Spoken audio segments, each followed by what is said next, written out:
Bonjour et bienvenue à tous dans ce 4e épisode. Je suis Léo Lichtenvoet et vous écoutez Acropole, le podcast qui décrypte les grandes questions politiques européennes. 2, 3, 4. L'Europe. We are European. Wir Europäer. Bruxelles, c'est nous.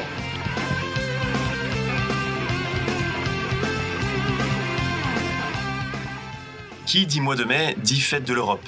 Nous célébrions le 9 mai dernier le 71e anniversaire de la déclaration Schuman. De l'autre côté de la Manche, c'est un autre anniversaire que l'on s'apprête à fêter dans les prochaines semaines, les 5 ans du référendum sur le Brexit. C'est à cet événement qu'est consacré notre épisode spécial d'Acropole. Nous vous emmènerons au Royaume-Uni avec Giuseppe Michel pour faire le point sur les rapports de force politiques après les élections locales et régionales qui se sont tenues au début du mois, en particulier en Écosse.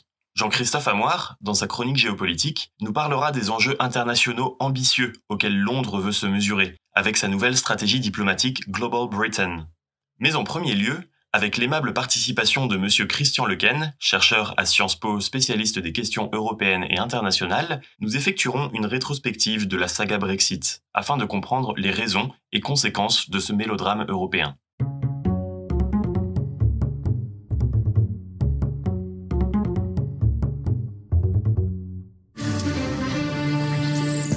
Voici un premier journal. Bonjour Hélène Philly. Bonjour à tous. Out, les Britanniques sortent de l'Europe. Grande surprise et énorme choc ici à Londres et sur tout le continent. Le Brexit, British Exit, l'emporte de quelques dixièmes de points après une nuit de suspense. Le pays est fracturé. L'Écosse rêve à nouveau d'indépendance. La livre s'effondre. Les bourses chutent.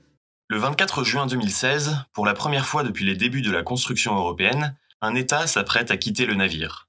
Tout commence en 2013, lorsque le Premier ministre de l'époque, David Cameron, évoque dans son discours de Bloomberg sa volonté d'organiser un référendum sur l'appartenance du Royaume à l'Union européenne. La campagne référendaire est marquée par une forte polarisation, par la multiplication de fake news et des méthodes peu conventionnelles, et par l'assassinat de la députée travailliste Jo Cox une semaine avant le vote.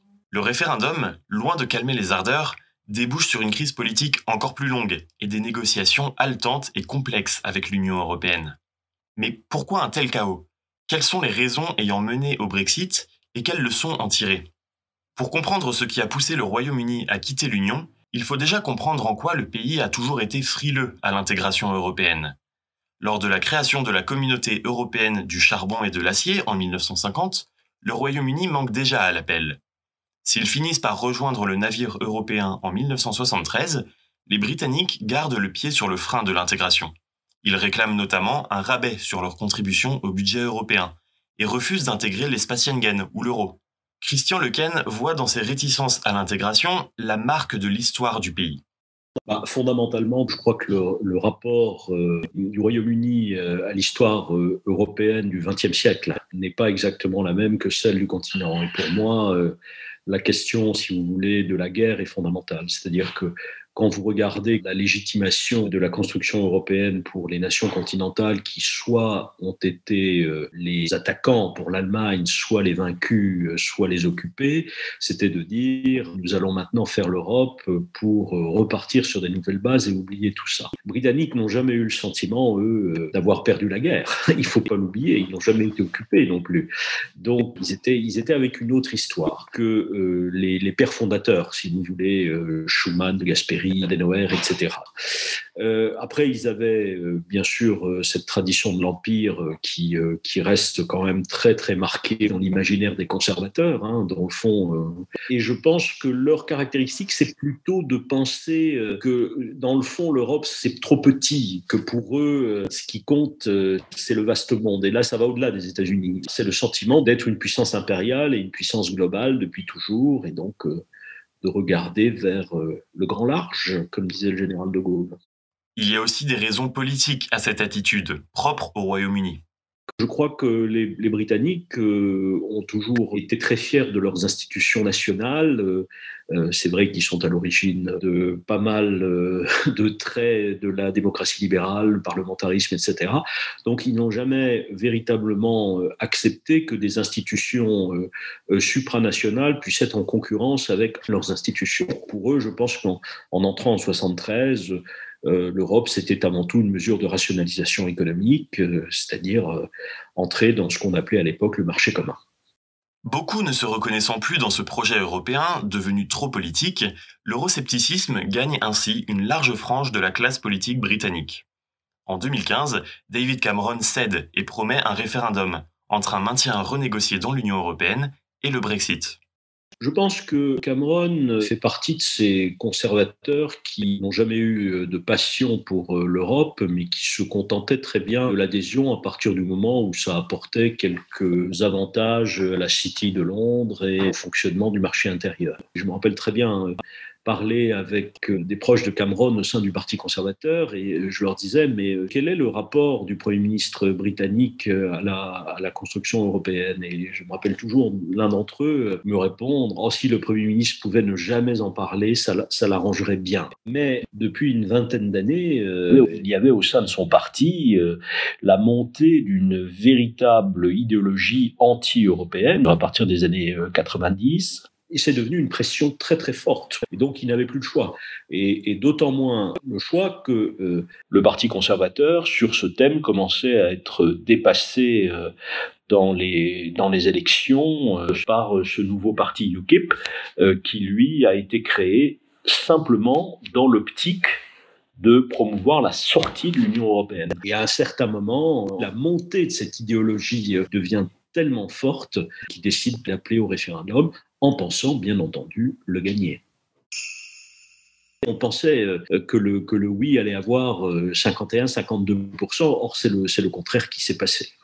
Et le soir même du référendum, c'est-à-dire le 23, tout le monde part se coucher pensant que le oui est acquis parce qu'on a dépouillé surtout Londres, les grandes villes. Et quand on commence à avoir le lendemain matin les chiffres plus précis des petites villes d'Angleterre et du Pays de Galles et de la campagne, là, on apprend qu'effectivement, c'est bien 52%, mais en faveur du non. Des faits, David Cameron démissionne et est remplacé par sa ministre de l'Intérieur, Theresa May. Dépourvue de majorité et embourbée dans de rudes négociations à propos de la frontière irlandaise, la première ministre conclut un accord à Bruxelles qui ne trouve pourtant pas de majorité au Parlement britannique. Le 24 mai 2019, après avoir repoussé la date de sortie de l'Union à 2 reprises, Theresa May annonce, les larmes aux yeux, sa démission. Elle est remplacée par le sulfureux Boris Johnson, ancien maire de Londres et figure de proue de la campagne pro-Brexit en 2016. Partisan d'un Brexit à tout prix, quitte à risquer l'absence d'accord, Boris Johnson finit par obtenir, in extremis, un nouvel accord avec Bruxelles et remporte, haut la main, les nouvelles élections anticipées qu'il a convoquées en décembre 2019. Après un 3e report, le Brexit est enfin acté le 31 janvier 2020 et l'accord commercial rudement négocié à la fin de l'année permet au pays de quitter le marché commun au 1er janvier 2021.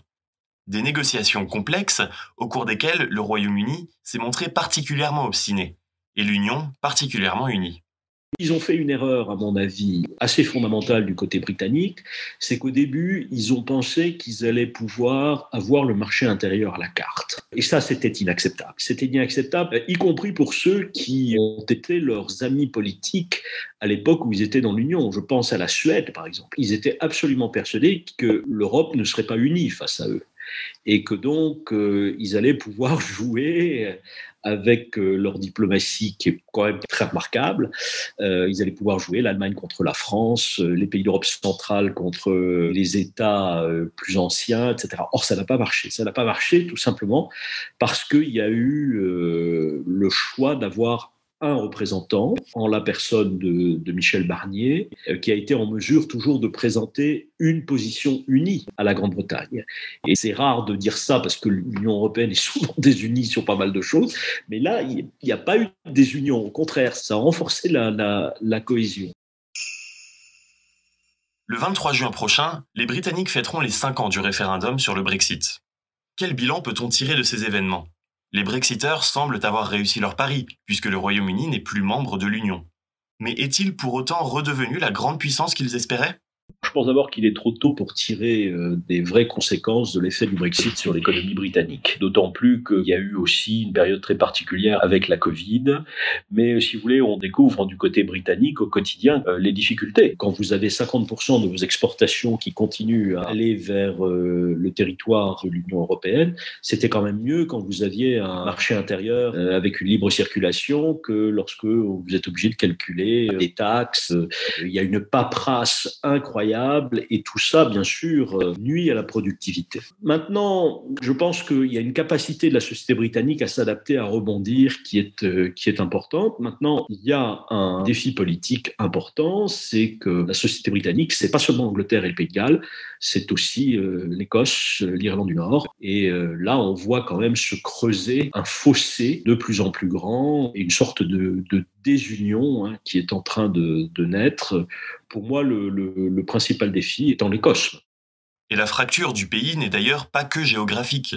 Les partis politiques se sont déchirés et réalignés, tandis que la société britannique, dont près de la moitié souhaitait rester dans l'Union européenne, ressort divisée de cette crise.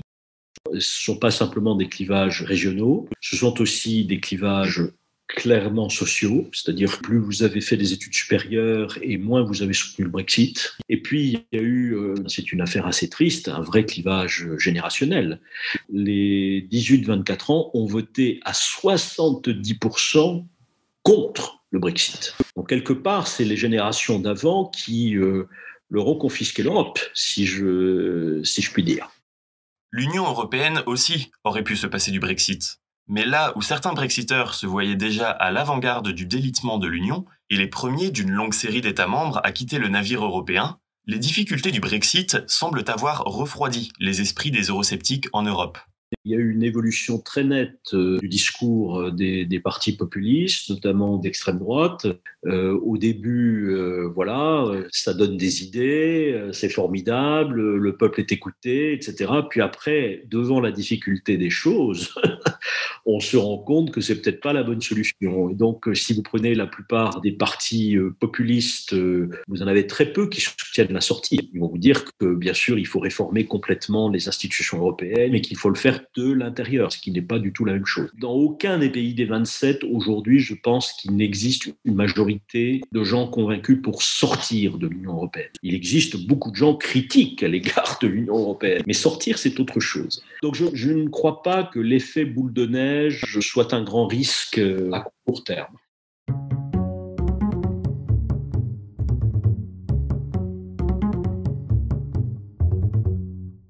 Christian Lequesne nous en parlait, l'histoire impériale du Royaume-Uni nourrit les sentiments de puissance internationale du pays. Le Brexit s'est en partie justifié sur la base de ce narratif, qui soutient qu'un royaume libéré des entraves européennes serait un royaume plus puissant sur la scène internationale. Et Boris Johnson entend bien le prouver au monde en cette année 2021. Le pays hébergera le G7 du 11 au 13 juin et la COP26 en novembre. Toutefois, la stratégie internationale récemment dévoilée par le gouvernement britannique, que Jean-Christophe Amoir a pu décrypter pour Acropole, apparaît bien ambitieuse pour un pays plutôt affaibli. Jean-Christophe, comment le Brexit influence-t-il jusqu'à la politique de défense du Royaume ? Le 16 mars dernier, le Royaume-Uni a publié en grande pompe sa revue stratégique intégrée, sorte de livre blanc présentant les ambitions et la stratégie internationale du pays pour les années à venir. Ce document, très attendu et décortiqué par les professionnels du secteur de la défense, annonce un profond virage stratégique, politique et culturel pour le Royaume-Uni. C'est le retour des Britanniques à l'est de Suez. Cette formule, à l'est de Suez, inconnue en France mais très célèbre au Royaume-Uni, caractérise à elle seule le contenu du document et les raisons de sa rédaction. Depuis la cinglante défaite de la crise de Suez, qui a marqué à l'époque la fin définitive du leadership mondial britannique et le début de la décolonisation, le Royaume-Uni s'est progressivement retiré de toutes ses anciennes colonies. Aujourd'hui, sa seule présence militaire notable est dans la petite monarchie autocratique de Brunei, afin d'assurer la protection de son souverain. Ce qu'il faut bien comprendre, c'est que la décolonisation et ce retrait stratégique se sont déroulés différemment en France, puisque la France a maintenu une présence forte, au Sahel notamment, pour assurer la stabilité régionale. Le Royaume-Uni, de son côté, s'est franchement retiré sur la zone OTAN, pour des raisons culturelles et politiques, mais aussi et beaucoup à cause des coupes budgétaires dès les années 1970. Si le Royaume-Uni a pu, au prix d'un énorme endettement, préserver sa souveraineté sur les îles Falkland sous Margaret Thatcher, il est peu probable qu'il soit capable de réitérer l'exploit aujourd'hui. C'est dans cet imaginaire de retrait et de déclin que sort cette année la nouvelle stratégie internationale britannique, dénommée Global Britain in a Competitive Age. Le texte annonce les grandes ambitions du Royaume-Uni. Leadership mondial dans la cybersécurité, investissement dans le développement de drones, fort accent sur les troupes spéciales et leur modernisation. Mais surtout, le retour de la zone Indo-Pacifique comme préoccupation majeure du Royaume-Uni. Il y a deux raisons officielles et principales à ce virage à l'Est. Tout d'abord, la place de plus en plus centrale de l'Asie dans l'économie mondiale, et donc la nécessité d'assurer la sécurité des échanges commerciaux et la stabilité des sociétés asiatiques. Mais surtout, la raison principale reste évidemment la montée en puissance de la Chine, qui fait fi de l'ordre libéral occidental, et qui ne cache ainsi pas ses ambitions d'expansion, notamment maritime. Rappelons par exemple que la Chine a produit en 3 ans l'équivalent de la flotte française. Le problème est que l'économie des pays libéraux repose sur ce même ordre stratégique libéral, à savoir le respect du droit international, la paix entre États et le statu quo des frontières. La prospérité du Royaume-Uni repose donc très clairement sur la stabilité de l'Asie et le respect des règles communes de droit international. Cette ambition stratégique est très impressionnante, mais peut-être trop justement. Comment est-ce qu'une puissance moyenne, avec un PIB désormais plus faible que celui de l'Inde, pourrait faire une vraie différence à 20 000 km de son territoire, tout en continuant de satisfaire ses obligations pour l'OTAN et en Arctique? La réponse est qu'elle ne peut pas. Certes, la présence du Royaume-Uni en Indo-Pacifique sera un signal fort et s'aligne sur la politique française qui, elle aussi, s'investit de plus en plus dans cette région. Cependant, il est clair que la stabilité et la sécurité de la région sera avant tout assurée par les nations qui la composent, notamment l'Australie ou le Japon, et par les États-Unis, beaucoup plus proches et puissants. Pourquoi le Royaume-Uni risque-t-il donc d'éparpiller ses maigres ressources si loin de ses côtes? La réponse, ici, tient en un mot, magique pour les uns, tragique pour les autres. Brexit. Cette stratégie du Global Britain s'inscrit évidemment dans le narratif du gouvernement de Boris Johnson pour justifier le Brexit, censé permettre au Royaume-Uni de redevenir une puissance globale attachée à aucun continent.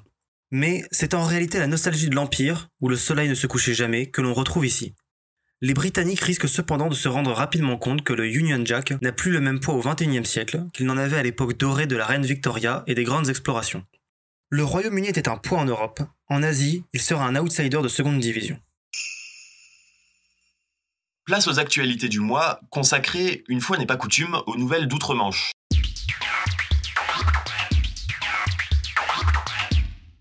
Le Brexit est loin d'être un dossier clos, et l'actualité récente nous le montre encore. La pêche avait été le fruit de la discorde entre Européens et Britanniques lors des négociations commerciales en 2020.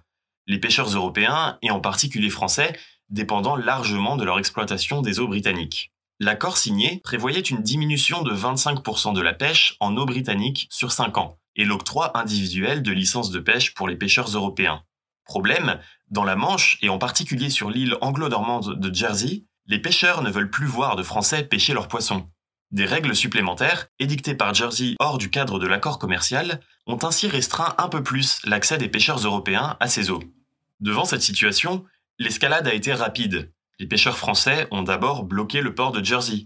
La ministre française de la mer a ensuite menacé l'île de sanctions. Britanniques puis français ont envoyé des navires militaires de patrouille pour surveiller la situation, et l'on a même vu quelques accrochages entre bateaux des deux camps. Si les restrictions jerseyaises ont temporairement été suspendues, les pêcheurs européens réclament des garanties à plus long terme sur leur droit à pêcher dans la Manche. Le dossier est désormais dans les mains de Paris et de Londres, ainsi que de la Commission, très discrète depuis le début de la crise. La vengeance est un plat qui se mange froid. Le Premier ministre Boris Johnson est au cœur de la tourmente depuis quelques semaines suite à des révélations de son ancien conseiller, Dominic Cummings. Ce dernier, qui avait dirigé la stratégie de campagne pour le Brexit en 2016, et déjà créé la controverse en ayant commandé l'usage des données personnelles dans le scandale Cambridge Analytica, avait ensuite été nommé conseiller spécial de Boris Johnson, certains le qualifiant même d'homme le plus puissant du pays, avant son renvoi en novembre 2020. Un renvoi qu'il ne semble pas avoir digéré. Fin avril, Dominic Cummings a dénoncé sur son blog la coûteuse rénovation de l'appartement de Boris Johnson, qui aurait été financé illégalement par des donateurs secrets.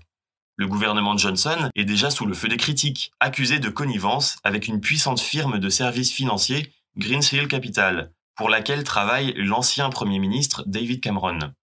Dominic Cummings, qui doit être auditionné prochainement par une commission parlementaire, laisse planer la menace de nouvelles révélations à l'encontre du Premier ministre. Il pourrait en effet bien être l'homme le plus puissant du Royaume-Uni à l'heure actuelle. Une autre première ministre a aussi fait face à de nombreuses attaques au Royaume-Uni, jusqu'à la pousser à la démission. L'unioniste Arlene Foster, première ministre d'Irlande du Nord et farouche partisane du rattachement de la province au Royaume-Uni, était de retour à la tête du gouvernement de l'Ulster depuis 2020. C'est naturellement qu'elle s'était opposée à la mise en place d'une frontière douanière en mer d'Irlande, l'une des conditions de l'accord de retrait du Royaume-Uni de l'Union européenne. Cette disposition, qui crée une différence entre l'Irlande du Nord et le reste du pays, avait été à l'origine d'émeutes dans la province, évoquées dans notre épisode 3. Mais la dirigeante, se contentant uniquement d'appeler au calme et à la suppression de cette frontière douanière, ne proposait pas de solution alternative. De plus en plus contestée au sein même de son parti, le DUP, c'est un vote de défiance qui a eu raison de son poste, qu'elle devrait ainsi quitter d'ici l'été. Arlene Foster devrait ensuite être remplacée par le nouveau dirigeant du parti, permettant au gouvernement régional de ne pas s'effondrer et d'assurer la continuité dans une période tendue pour la région. Les prochaines élections de l'Assemblée d'Irlande du Nord auront quant à elles lieu en mai 2022 au plus tard. En parlant d'élections, les habitants du reste du Royaume-Uni ont été appelés aux urnes au début du mois pour des scrutins locaux et régionaux. En particulier, l'Écosse et le Pays de Galles, jusque-là dirigés respectivement par les indépendantistes écossais du SNP et les travaillistes, ont été appelés à renouveler leur parlement dévolu. C'était, pour les forces politiques en place, le premier test électoral depuis le Brexit. Et la percée des indépendantistes écossais confirme les tensions politiques au sein du Royaume. Giuseppe Michel nous aide à y voir plus clair. Giuseppe, le Royaume-Uni est-il menacé de désunion ? Normalement, non. La Grande-Bretagne devrait rester unie après les élections locales et régionales du 6 mai dernier. Ou en tout cas, à court terme au moins. Alors oui, le camp indépendantiste a remporté une belle victoire en Écosse. Le SNP, le parti de la première ministre Nicola Sturgeon, obtient 64 sièges sur les 129 du Parlement écossais, dont 3 nouvelles circonscriptions. Madame Sturgeon n'est donc plus qu'à un seul siège de la majorité absolue. Majorité qu'elle obtient largement grâce au soutien du Parti vert écossais, également indépendantiste. Ce parti a par ailleurs réalisé son meilleur score depuis sa fondation, avec 8 sièges et plus de 8% des voix.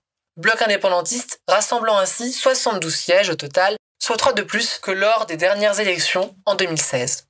La victoire de Sturgeon est d'autant plus éclatante qu'Alex Salmond, ancien Premier ministre écossais et mentor de Sturgeon, devenu son pire ennemi, essuie un échec total avec son nouveau mouvement l'Alba Party. Avec seulement 1,7% des voix, il n'obtient aucun élu, ce qui laisse les mains libres à Nicola Sturgeon pour mener les rudes négociations à venir sur l'indépendance.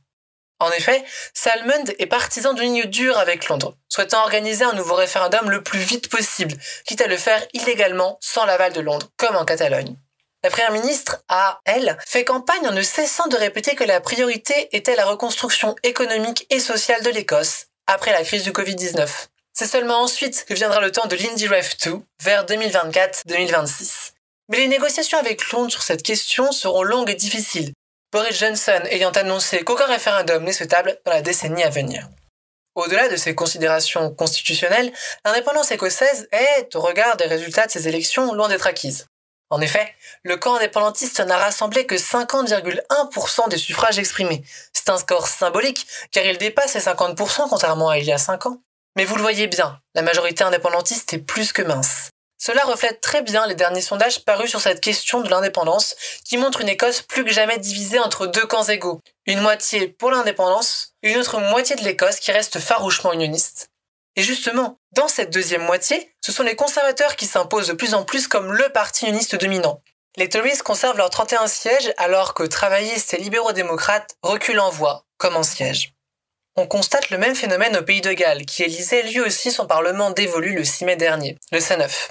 Les conservateurs gallois progressent de plus de 6 points en termes de voix et obtiennent 5 nouveaux sièges sur les 60 du Parlement gallois. Un beau succès pour le parti de Boris Johnson, en partie dû au report des voix de l'historique parti du Brexit, UKIP. Ce dernier s'effondre véritablement partout, passant de 13% à 1,5% dans le Pays de Galles, de 2% à un minuscule 0,1% en Écosse, ou encore de 6,5% à seulement 1% à Londres.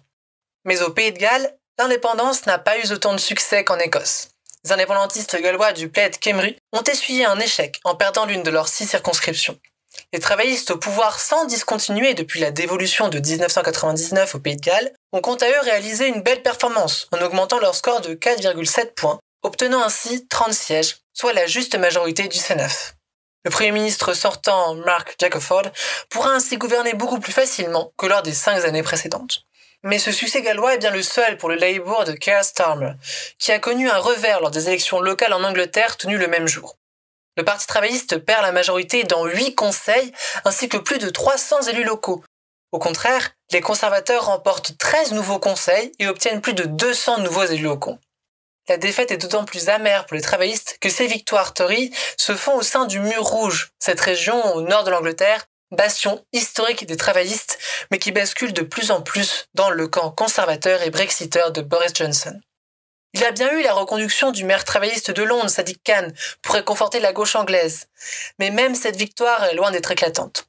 Au premier tour, le maire sortant perd plus de 4 points et il n'augmente pas son score au second tour face à un candidat conservateur dont tous les observateurs s'accordaient pourtant à dire que la campagne fut un véritable désastre. En définitive, ce premier test électoral depuis le Brexit et la crise du coronavirus est réussi pour Boris Johnson, dont le parti conservateur incarne désormais le parti du Brexit et le principal parti unioniste face aux dangers séparatistes. Mais il en va de même pour la première ministre écossaise Nicola Sturgeon, qui conserve ses fonctions avec de surcroît une majorité élargie aussi bien en voix qu'en siège. L'avenir du Royaume-Uni reste donc très ouvert. Y aura-t-il un deuxième référendum sur l'indépendance de l'Écosse durant les 5 prochaines années ? Nul ne peut répondre à cette question pour le moment. En tout cas, chez Acropole, nous resterons très attentifs aux évolutions de la situation de l'autre côté de la Manche.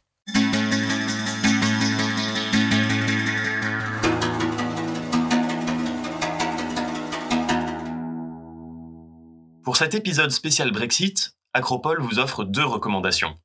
Un film, tout d'abord, intitulé Brexit, The Uncivil War, qui nous entraîne au cœur de la campagne pro-Brexit de 2016, où l'on suit les machinations politiques de Dominic Cummings, incarné brillamment par Benedict Cumberbatch. Réalisé par Toby Haynes, ce film est disponible sur HBO. La seconde recommandation est le journal secret de Michel Barnier, négociateur en chef de l'UE pour le Brexit pendant 4 ans et demi. La Grande Illusion, publié le 6 mai aux éditions Gallimard, retrace les rebondissements de la saga Brexit, du référendum de 2016 à la sortie définitive de l'Union en 2020, vue depuis le cœur des institutions. C'est la fin de ce 4e épisode d'Acropole spécial Brexit et Royaume-Uni. Merci à tous de nous avoir écoutés et de votre confiance tous les mois. Un grand merci à Monsieur Christian Lequesne pour sa participation à cet épisode et pour ses éclaircissements passionnants sur le Brexit. Merci également à Giuseppe et Jean-Christophe pour leur aide à la préparation de cet épisode et pour leur chronique. Acropole revient dans un mois, mais d'ici là, nous restons actifs sur les réseaux sociaux. En attendant, vous pouvez également écouter ou réécouter nos précédents épisodes sur notre site web acropole-podcast.eu. À bientôt!